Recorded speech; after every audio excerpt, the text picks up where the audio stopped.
టీఎన్టీవీ తెలుగు న్యూస్‌కి స్వాగతం. నర్వమండల BC committee హాల్లో ఏర్పాటు చేసిన విలేకరుల సమావేశంలో నర్వమండల నాయకులు మరియు బీసీ సంఘ నాయకులు మాట్లాడుతూ, బీసీలకు అన్యాయం జరగకుండా పార్టీలకు అతీతంగా ఆలోచిస్తూ రాబోయే తరాల భవిష్యత్తు దృష్టిలో ఉంచుకొని 42% బీసీ రిజర్వేషన్‌కు కేంద్ర ప్రభుత్వం తక్షణమే ఆమోదం తెలపాలి అని డిమాండ్ చేశారు. ఇప్పటికే రాష్ట్ర ప్రభుత్వం 42% రిజర్వేషన్‌కు ఆమోదం తెలిపిందని గుర్తు చేస్తూ కేంద్రం వెంటనే రాష్ట్రపతి ఆమోదం తీసుకురావాలని ఆయన కోరారు.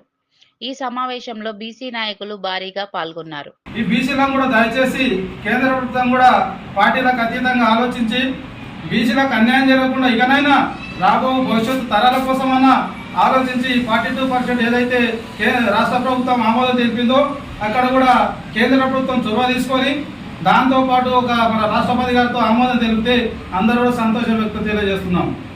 ఇంకొక విషయం, రాష్ట్రంలో మన ముక్త నియోజకవర్గంలో బీసీ కులాల వర్గాలకు చెందిన ముదిరాజు బిడ్డ ఒక ఎమ్మెల్యే కావడం, దాంతోపాటు ఒక మంత్రి కావడం, మత్స్యశాఖ, పశుసంవర్ధక, క్రీడా యువజన శాఖ మంత్రులు కావడం మన అదృష్టం.